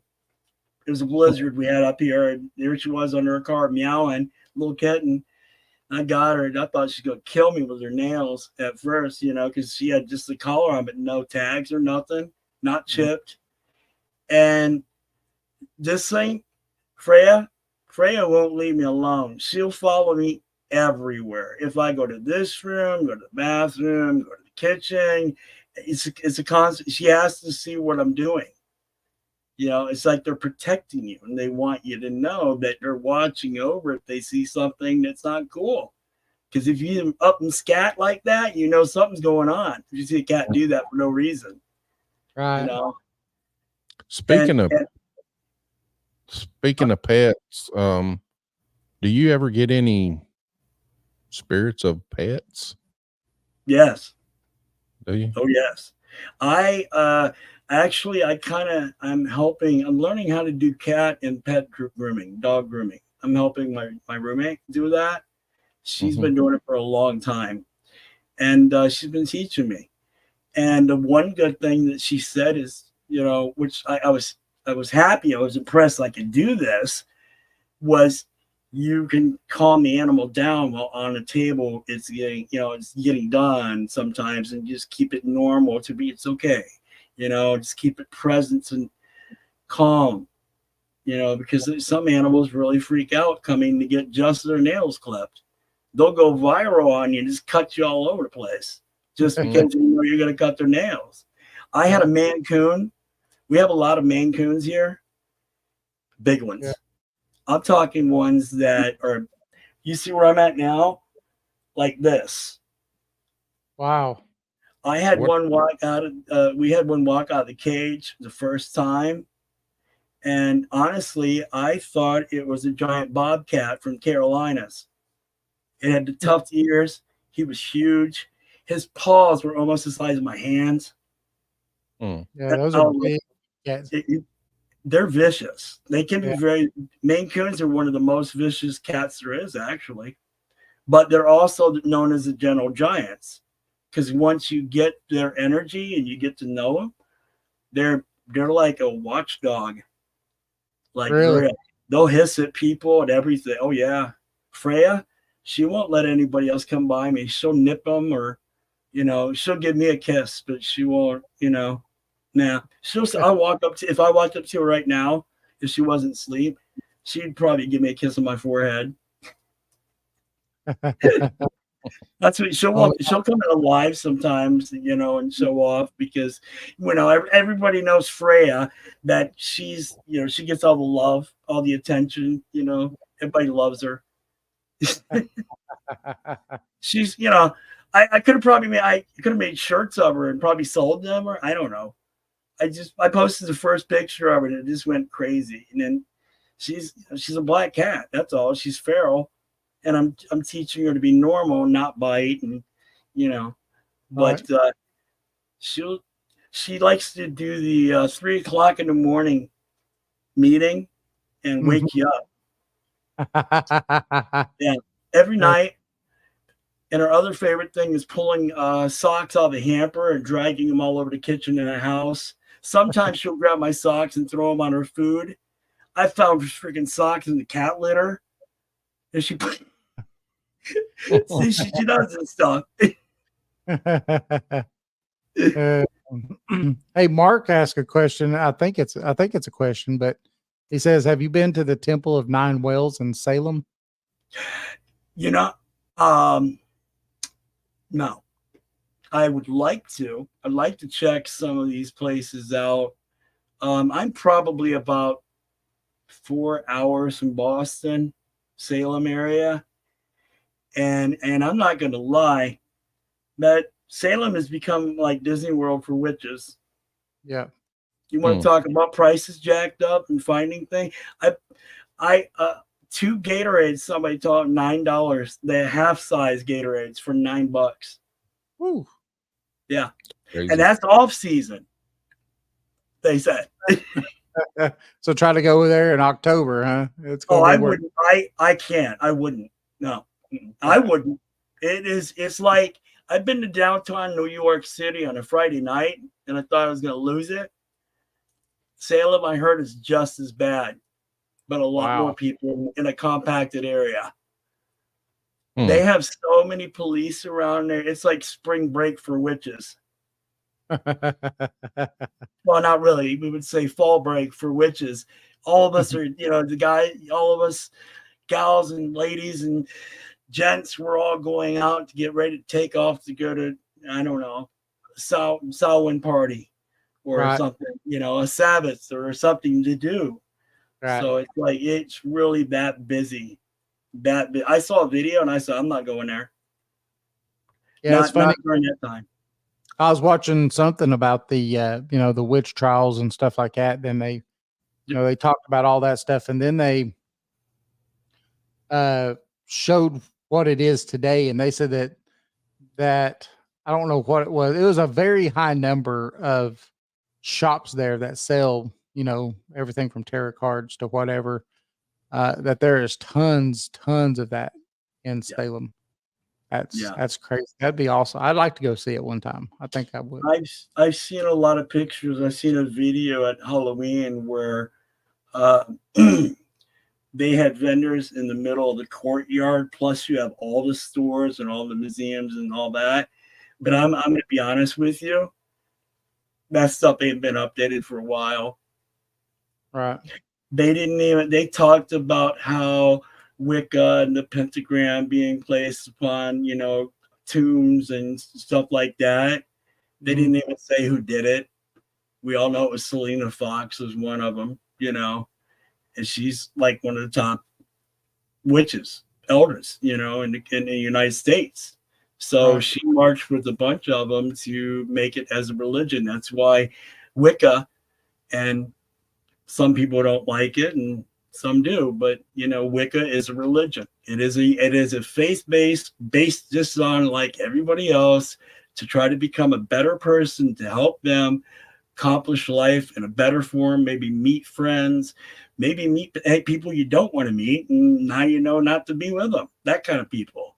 That's what it's about. It's a community. Yeah. Right. So do you go live pretty often? I go live Wednesday night and Friday nights at 9 p.m. Eastern on Facebook and YouTube. And then I go on TikTok. I go at noon that day, Wednesday to Friday. So I'll go, but then again, I don't know what everybody's thinking about what they're going to do with TikTok and all that, but they've got a lot of more people on there than Facebook almost, I'm sure. Right. A lot of people went to TikTok because a lot of them doing it because they want to make that money and stay home. You're making coins. You're making coins like change to, as people give you hearts or they put a crown on you and all that. And I don't know about all that. I know technological things, but I don't know. I never really messed with TikTok going live. And my first time I went on, and you have to click audience control if you're over 18, and I didn't.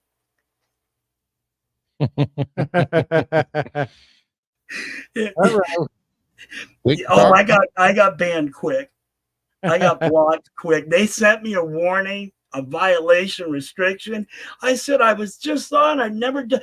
There was a little bit of smoke coming on here from the sage, but you know, oh, they thought I was talking about this and that. And I'm like, come on, and they removed it.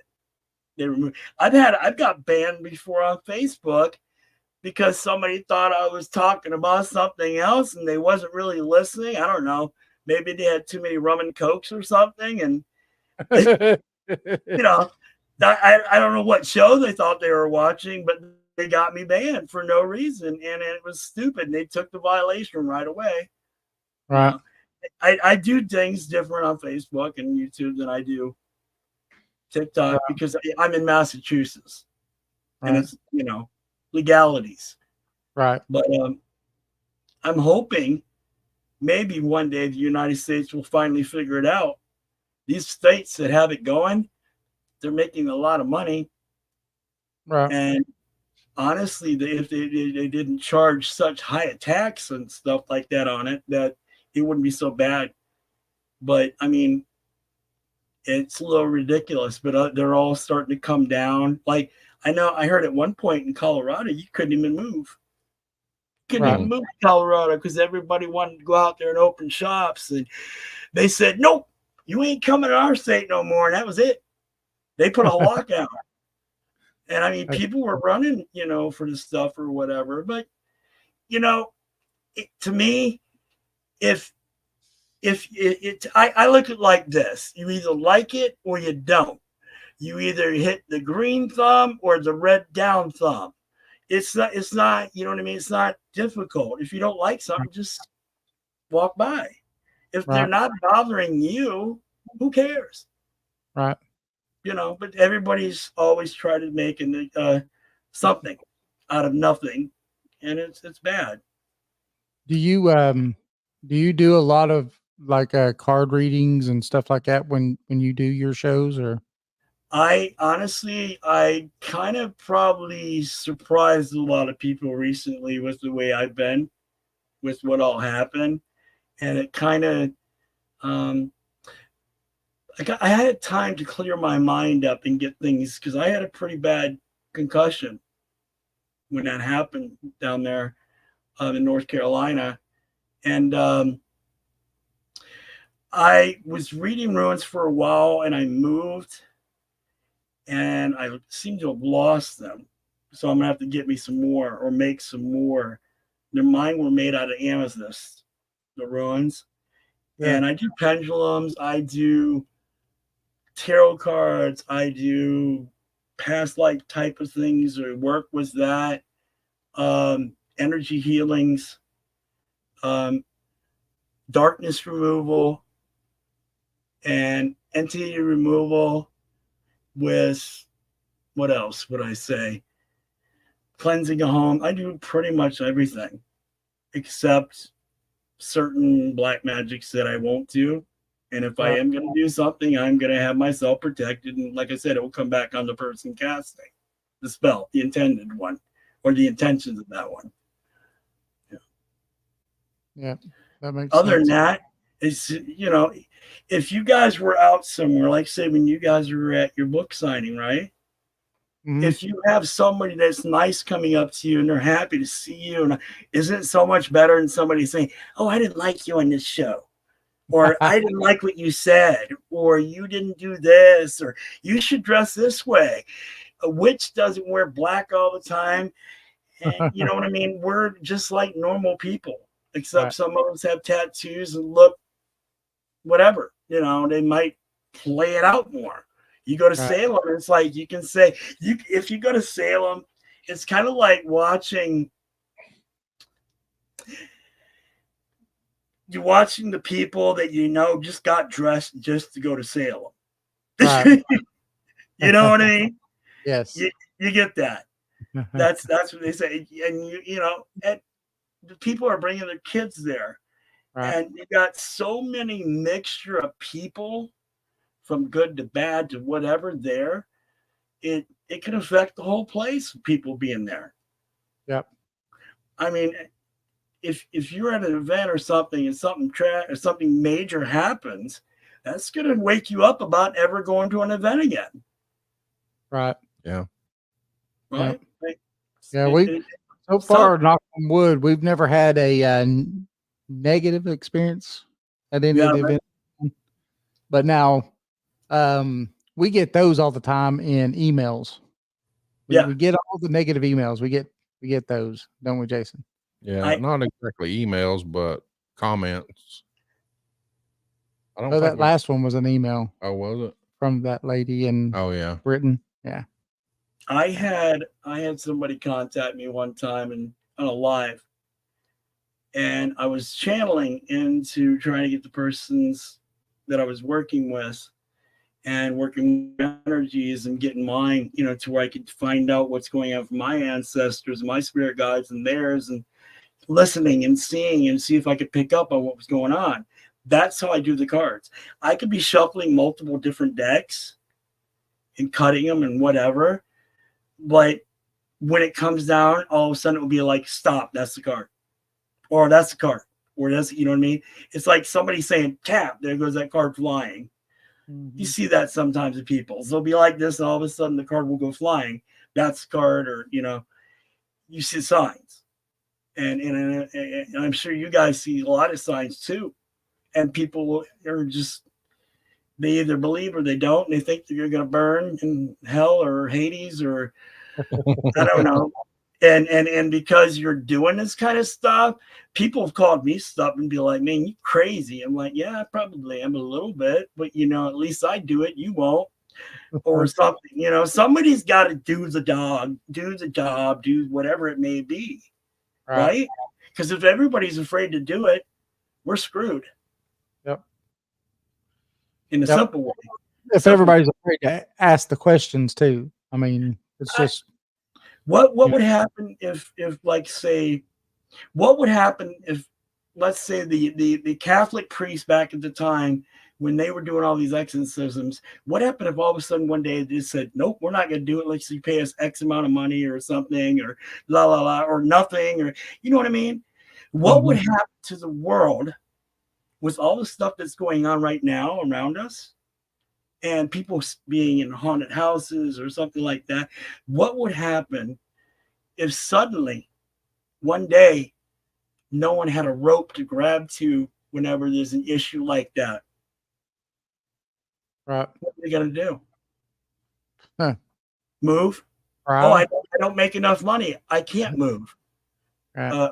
Or they're handicapped, or you know what I mean? Yep. And somebody has to do the dirty work. But the problem is, people that do it, we risk our lives. We risk our sanity. I mean, like certain other people, they do, and I've seen them get stuff happen to them, and I'm like, well, you keep doing it. I don't know why you keep doing it, and you wonder why Zach or somebody is like getting possessed and running outside. Well, you keep going to the same place. Well, it's kind of like putting your hand on the stove. It's hot. Keep it hotter. Keep going. You're putting yourself in a situation. If you're not ready, prepared, you can be very. It would almost be like if you turned on him while you guys are doing it, and all of a sudden grabbed him or hit him or ran, or you know what I mean? You would not expect your friend and your partner to all of a sudden just pick up a brick and throw it at you. Right. Stuff like that. I've seen stuff like that. Yep. I've seen people burnt by a cigarette that wasn't even lit. By the neck. I've seen claw marks. I've seen so many different things. And I've been scratched. I've been scratched. Yeah, I have too. I've been punched once. Never had that one. It was kind of like somebody just going wham really hard to your stomach, like knock the wind out of you, like that. And what it was, I was down in Florida. It's a quick story. My friend's family lived on Cemetery Road in the Lehigh Acres area. Well, that place is pretty Civil War haunted. And the cemetery always has fog around it all the time. And it will, if you drive through it, sometimes your car will shut off. You'll start seeing figures walking out of the graves. You'll see figures in the smoke and in the fog. You'll see. I've seen when it was raining at one point, the bodies and the coffins went floating down the roads. And these are like from 1700s, really old ones and stuff. And Wow. I remember I was there with my 78 Trans Am, got out of the car, and it was with my friend that's family's there, right? Because it was fog and we just got out. I was trying to be funny. And I was like, let's go see what happens. Maybe we'll see your ancestors come out joking around, because he was scared. And he's a big guy, 6'6", 400 pounds. He's a big dude. And I never seen a guy run so fast in my life that big. And I think he probably had stuff happening in his pants. They had the doors locked on the car. The door, I had a 78 Trans Am. Remember those? Really? The doors locked. The keys were in it. I couldn't get when I finally got into it, because I broke the window out with my fist. I didn't care. It looked like colonial people and Civil War people walking to me in this fog. Wow. And you can't get in your car that's in the middle of this. And it's your friend, and he's bigger than you, and he's running. Okay. This guy was running, and I thought he was going to die. I mean, he was so out of breath. Bill, what happened? He goes, it looked like some family member came up and just grabbed him by the face and gave him a kiss. And I was like, whoa. So yeah, I've seen some pretty wild things. There's a place called Hell House in Florida. Another Hell House. I know there's other ones, but there's one in Fort Myers, Florida, well known as Hell House. Very, very strong energy there too. A lot of bad casting of spells and summoning. It's like, I guess they figure we'll just leave it there and leave it open or whatever, so somebody else can come deal with it. People do that. It's not right, but people do it. That's crazy. Yeah. Well, Thrullus, any last words before we get off here? We're 2 hours, 2 minutes. Just any last words? Where can people find you and that good stuff? You can find me on Behind a Mystical Door. Excuse me, on YouTube, Facebook, and TikTok. You can message me. We can set up appointments. If you need any type of guidance towards things, I will help you out. If I can make it to where it's easier and not so schedule demanding, we can maybe do a video depending upon what is going on. If it ain't working with just you, which sometimes you don't want just one person that's inexperienced trying to walk with a phone to see what's going on, because especially when you have giant bats or vampire bat. It was a vampire bat that was in their basement, big one. Wow. They don't even know where it came from, Kelly. Yeah, Kelly's like, oh, it was huge. I was like, wow. But that's insane. But what I like to say to everybody is, much love. Always remember love, and don't ever forget to love someone that could be the last chance you see them. And they could always come around now. They can come around, and if you feel or you smell or something like that of your family or ancestor that passed on, they're near you. Some people will feel it and their hairs will stand up on their neck or whatever. But you know what?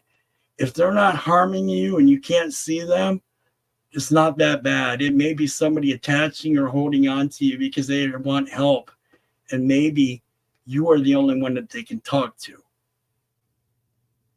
Yep. Imagine being stuck in a world like that with no one to talk to. So make the world a better place. Absolutely. Spread love, spread happiness, and get rid of the ugly and the hate, and this world will do a lot better. Yep. Love one another. And guys, I appreciate this. This rocked. And I'm going to try to get a hold of my friend with the pyramid stuff. And that's a big shooter there. He's powerhouse about knowing about pyramids and how they work and why this does this. He writes books on that stuff. He's a professor, so I'm gonna try to get him on the show for you. But anytime you guys want me, I'll come back. Maybe we'll get together and do some exploring ourselves. It sounds good. Yeah, Absolutely. I can't wait. Also, this show will be on WDJY next Saturday at 10 p.m. If you still have the link, you just click on that same link and you can get to it that I sent you last time. If not, I'll send it to you again. Okay. But we really thank you for coming on. Yeah, thank you very much. So I This. messaged him this morning for this show tonight, and he said yes. I said great. Yeah. Short, and he still says yes, and that's that you can't.